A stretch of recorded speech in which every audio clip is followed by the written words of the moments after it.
Raungan pedang yang mengerikan menggerakkan seluruh lautan luas, dan gelombang tak berujung berkecamuk masuk. Kapal ini seperti perahu yang kesepian di laut, dan itu terbalik dalam sekejap. Topeng penjaga yang dibuka oleh kekuatan Grandmaster langsung hancur, dan tidak ada waktu untuk bereaksi. Naluri pertama yang muncul hanya untuk melindungi diri sendiri.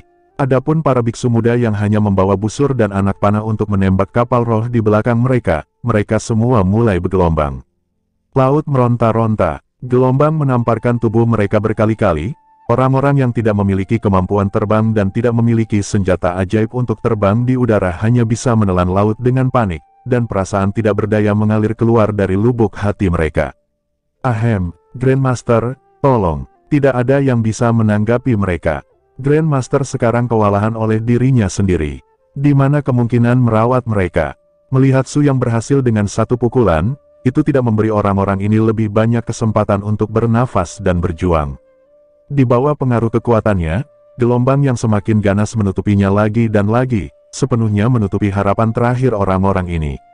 Hancur. Sebagai lawannya, Su yang tidak pernah memiliki kebiasaan memaafkan mereka. Di dunia di mana yang lemah memakan yang kuat, saya menghormati yang kuat, dan Anda dapat melakukan apapun yang Anda inginkan dengan kekuatan.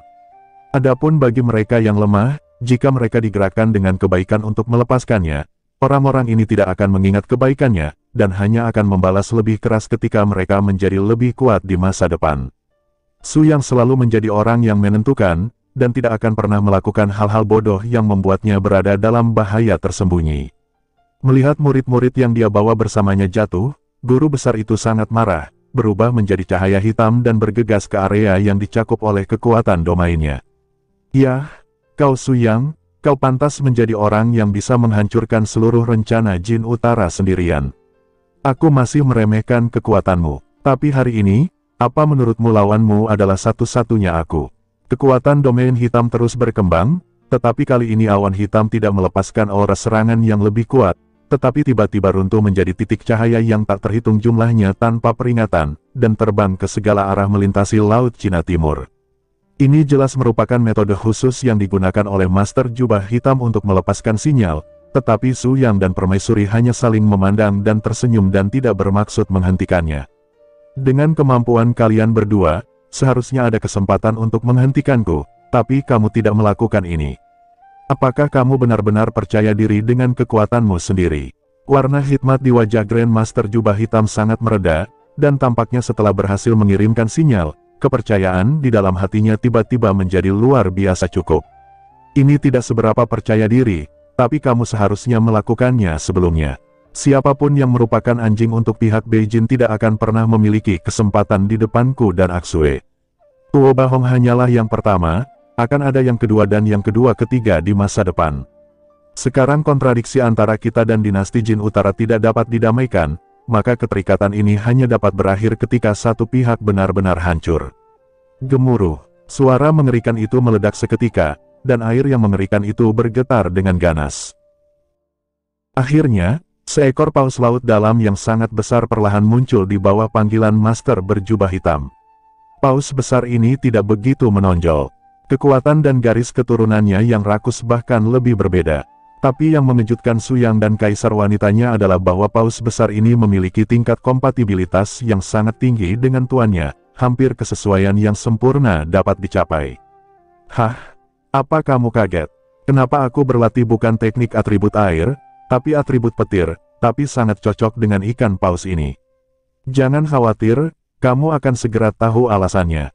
Su Yang dan Permaisuri tidak terburu-buru melakukan apapun, mereka hanya memberi orang ini kesempatan untuk mengungkapkan jawabannya, menunggu adegan dari umpan balik dari awan gelap. Dalam keadaan trance, isi void ada di mana-mana, dan semua jenis lampu menyala dan lenyap. Sejumlah besar elang dan monster berdesakan di sini, dan di belakang elang itu berdiri siluet jubah hitam yang tak terhitung jumlahnya, yang merupakan penyelamat yang digerakkan oleh Master Agung. Balai Elang Hitam. Permaisuri akhirnya sedikit mengernyit dan mengatakan nama ini.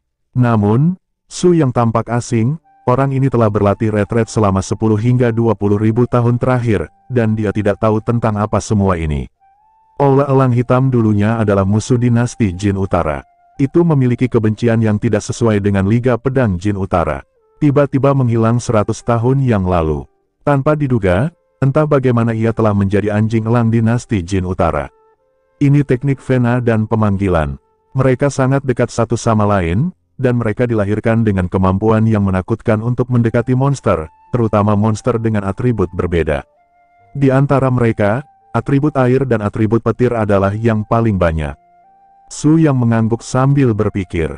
Tampaknya tindakan pihak Jin Utara benar-benar besar. Diperkirakan bahwa semua sekte pembudidaya besar dan kecil di daerah yang dapat dijangkau garis ini di 3.000 negara bagian ini telah disambut oleh mereka. Meskipun anjing elang tidak besar, tabu, tapi jika jumlahnya benar-benar meningkat, itu bukan hal yang baik. Kaisar wanita mengerti maksud Su Yang. Bagaimanapun, kerajaan Jin Utara masih memiliki jutaan tentara dan kuda. Jika sekte kultivasi kecil yang tak terhitung jumlahnya bergabung, kekuatan nasional akan sangat meningkat. Jika kekuatan ini dicampur ke dalam pasukan, konsekuensinya akan menjadi bencana. Bolt Su Yang, apakah Laut Cina Timur juga tempat Anda bisa datang? Di laut, hanya elang dan binatang laut yang menjadi tuan yang sebenarnya. Mendengar sambutan pembukaan yang berlebihan, Su Yang hampir tidak bisa menahan tawa mendengus. Aku berkata, apakah olah elang hitammu semua ini menggoda B? Bisakah kamu tidak keluar untuk mengolok-olokmu? Kamu juga layak untuk berpura-pura menjadi B di depanku. Su Yang mendengus dingin, dan di antara mengangkat tangannya, paksaan besar meledak, dan seluruh dunia tampak terguncang pada saat ini. Yang mencurahkan bukan hanya cahaya Tao, tapi juga nafas agung yang menghubungkan langit dan bumi. Elang yang tak terhitung jumlahnya tidak menunggu untuk terbang di depan Su Yang, mereka sudah dibatasi oleh aura yang sangat tirani ini. Rusak. Su Yang menangkapnya di udara, dan tubuh elang sihir hitam yang dipenjara langsung runtuh, dan bahkan biksu manipulator yang membawanya, jatuh ke laut seperti pangsit. Bangun! Grandmaster berjubah hitam mengendalikan ikan paus besar dan memuntahkan ombak, yang hampir tidak memungkinkan murid-murid ini untuk ditelan oleh air yang bergolak secara instan. Kombinasi laut dan langit memang sudah cukup menakjubkan, tapi sayangnya mereka sepertinya tidak bisa memainkan peran yang baik dalam tubuh Su Yang. Saya ingin Anda memahami bahwa dalam menghadapi kekuatan absolut, setiap pertarungan mewah itu sia-sia. Tiba-tiba, Su Yang menyilangkan tangannya, peta keberuntungan Yin dan Yang di kepalanya bersinar terang, dan pada saat yang sama dia mengunci lebih dari 100 orang yang telah mendukungnya di tengah totem. Tidak, ayo kita keluar. Totem ini seperti cakram penggilingan besar, seolah-olah dapat menelan kekuatan hidup, dengan panik mengumpulkan semua orang di sekitar ke tengah. Semakin dekat ke tengah, semakin jelas tekanannya. Sudah ada kultivator di bawah alam ilahi primordial, menunjukkan tanda-tanda tulang retak, meraung kesakitan dan berjuang, tetapi tidak berhasil. Nak, aku ingin membunuhmu. Dengan lambaian telapak tangan Grandmaster berjubah hitam, senjata sihir sabit hitam dimulai. Di bawah lambaiannya, dia meledak dengan kekuatan luar biasa yang tak terbayangkan, membombardir tirai cahaya emas di bawah totem lagi dan lagi, mencoba untuk sepenuhnya menekan kekuatan ini. Hancur. Sangat disayangkan bahwa semakin dia mencoba bergerak, pola ini sepertinya bisa tumbuh dengan sendirinya, terus-menerus menahan penghalang tirai cahaya yang lebih ketat, tidak peduli seberapa keras jubah hitam itu mencoba. Sudah waktunya, mati. Di belakang Su Yang, cahaya alat ilahi abadi bersinar di atas kepala semua orang seperti dewa turun. Apa? Itu adalah keabadian salah satu artefak tertinggi dari ras iblis. Bagaimana bisa itu ada di tanganmu? Bagaimana Master Jubah Hitam membayangkan pengalaman Su Yang sebelumnya? Belum lagi itu adalah artefak abadi, bahkan asal-usul permaisuri iblis Elsa memiliki bagian darinya yang tertidur di tubuh Su Yang. Apa artefak kecil itu? Jangan tunjukkan ekspresi seperti itu. Sekarang kamu tidak punya kesempatan untuk beribadah. Kamu bisa mati. Pedang ilahi abadi bersinar terang. Saat itu terbang di langit, semua ki pelindung tubuh yang mencoba melawan di tempat yang dilewatinya hancur, dan Master berjubah hitam di depannya lebih seperti melihat hal paling luar biasa di dunia. Benar-benar menyerah. Gemuruh. Grandmaster terkena cahaya pedang ilahi abadi ke dalam gua besar roh surgawi, dan budidaya alam bayi ilahi benar-benar hancur. Untungnya, latar belakang tirani menyelamatkan hidupnya. Jika tidak, dengan kekuatan abadi ini pedang ilahi, hanya satu wajah, dapat menghancurkan Master Jubah Hitam ini berkeping-keping. Dengan jatuhnya Grandmaster berjubah hitam, Xiao Xiao elang hitam lainnya yang bergegas ke kamar juga dengan cepat jatuh dalam waktu yang sangat singkat. Tidak ada yang bisa menghentikan jejak Su Yang di mana tepiannya lewat. Ini adalah postur tubuh Su Yang yang sebenarnya setelah perjalanannya ke Laut Cina Timur. Setelah meninggalkan kawasan Laut Cina Timur, Su Yang membawa timnya langsung ke Qian Yunzong. Mengapa Anda memilih untuk datang ke sini? Harus dikatakan bahwa ini adalah kesepakatan antara budidaya sendiri dan angin berburu Qian Yun. Dia telah berjanji bahwa jika rahasia dalam kocokan ini benar-benar dapat dipahami oleh dirinya sendiri, dia pasti akan kembali ke Sekte Qian Yun dan berterima kasih kepada Master Sekte Qian Yun sendiri. Namun, apa yang tidak diharapkan Su Yang dan yang lainnya adalah kali ini mereka kembali, mereka melihat pemandangan yang menakutkan. Sekte Qian Yun, yang awalnya kaya akan latar belakang, menjadi kuburan penuh mayat dalam satu malam. Astaga, bagaimana ini bisa terjadi? Long Kun dan yang lainnya benar-benar tercengang, Han Yue Xiaohua benar-benar tercengang saat ini, dan tidak bisa mempercayainya, ini adalah tempat di mana semua orang datang ke permainan sebelumnya. Ratusan ribu murid Yunzong, semuanya terbaring di puncak gunung, melihat sekeliling, dan bahkan tidak ada yang hidup.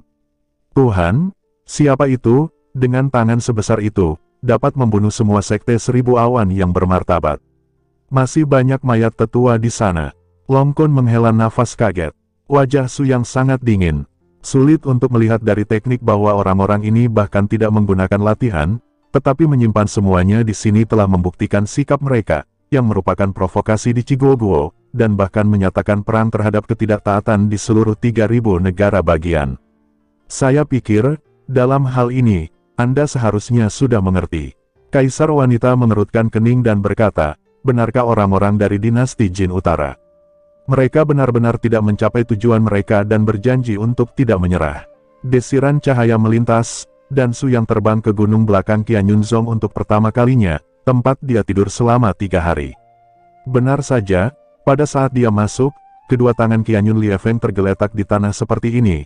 Adapun bentuk tubuhnya yang penuh dengan luka, dia hanya bersandar di kepala tempat tidur. Su Yang buru-buru membungkuk dan mengirim seteguk asal naga sejati ke angin berburu Qian Yun, yang memungkinkannya untuk menyadarkan kembali asal jiwa yang belum rusak pada waktunya. Su Yang, kamu, akhirnya kembali. Apa yang terjadi? Sekte Master Qian Yun, yang melakukannya, katakan padaku, aku akan membalas dendam untukmu. Feng Xiu, selama kompetisi sebelumnya, mereka telah memahami berita tentang Naga Chang, yang tersembunyi di Gunung Qilin di perbatasan 3000 negara bagian, tetapi mereka tidak tahu lokasi pasti dari Gunung Qilin. Dan rahasia ini pernah tercatat dalam buku kuno rumah harta karun Qian Yunzong kami. Adik laki-laki ke-6 saya adalah tetua yang mengurus gedung harta karun, tetapi dia tidak pernah menyangka bahwa dia mengkhianati sekte dan berlindung di dinasti Jin Utara Feng Xiu. Ekspresi Su Yang tiba-tiba menjadi dingin. 6 tetua, jika saya ingat dengan benar, kekuatan hanya ada di alam ilahi primordial. Bagaimana dia bisa membunuh seluruh 1000 Cloud Sekte sekaligus? Angin berburu Qian Yun menyemburkan seteguk darah lagi, seolah-olah itu tepat menggunakan cara menarik vitalitasnya secara berlebihan untuk menjelaskan semua yang ingin dia jelaskan. Api, Qian Yunzong kami mewarisi satu baris latihan, yang paling menakutkan untuk menekan warisan atribut api. Dia membakar perpustakaan atas nama dinasti Jin Utara. Para tetua dan saya pergi ke pengobatan pada saat yang sama, dan pikiran kami semua tertuju pada latihan buku kuno di perpustakaan. Bagaimanapun, itu adalah warisan abadi dari Qian Yunzong. Tetapi siapapun yang berpikir, itu adalah jebakan sama sekali. Ketika kami semua memasuki gedung buku, kami menemukan bahwa yang menunggu kami bukanlah buku-buku kuno yang telah dibakar, tetapi 3 hingga 5 juta tahun kedewasaan, 1000 piton matahari yang berapi-api. Itu adalah dewa pertama Tuo Baiyun, Huoyun War Demon yang mengendalikan mereka. Memiliki kekuatan alam puncak bayi dewa. Jika saya berada di 1000 awan sekte, saya dapat menggunakan kekuatan penuh saya untuk menghadapinya, tetapi di lingkungan itu, saya hampir sepenuhnya pasif, dan karena saya ingin melindungi tetua lain, saya dipukul keras oleh orang itu. Sebagian besar tetua lainnya jatuh di perpustakaan di bawah segel api, dan sedikit yang lolos semuanya dibantai oleh pembangkit tenaga listrik Jin Utara yang dipanggil oleh 6 tetua. Sepanjang siang dan malam, saya hampir mendengar jeritan setiap murid di seluruh sekte Qian Yun. Binatang buas ini terus mengatakan bahwa garis Beijing tidak percaya pada kenetralan, jadi mereka membunuh kami dengan bersih. Itu salah saya, maafkan saya. Ratusan ribu tahun bisnis Yayasan Qian Yunzong. Ada apa dengan angin berburu seribu awan? Orang tua ini adalah pemimpin yang paling kuat di garis ini. Di bawah kepemimpinannya juga Qian Yunzong, yang telah mengalami kemunduran, dapat berdiri lagi di puncak 3000 negara bagian. Tapi sekarang, semua ini sudah tidak ada lagi. Jangan khawatir, aku akan mengembalikan kepala tetua ke-6 padamu. Ayo tidur sebentar.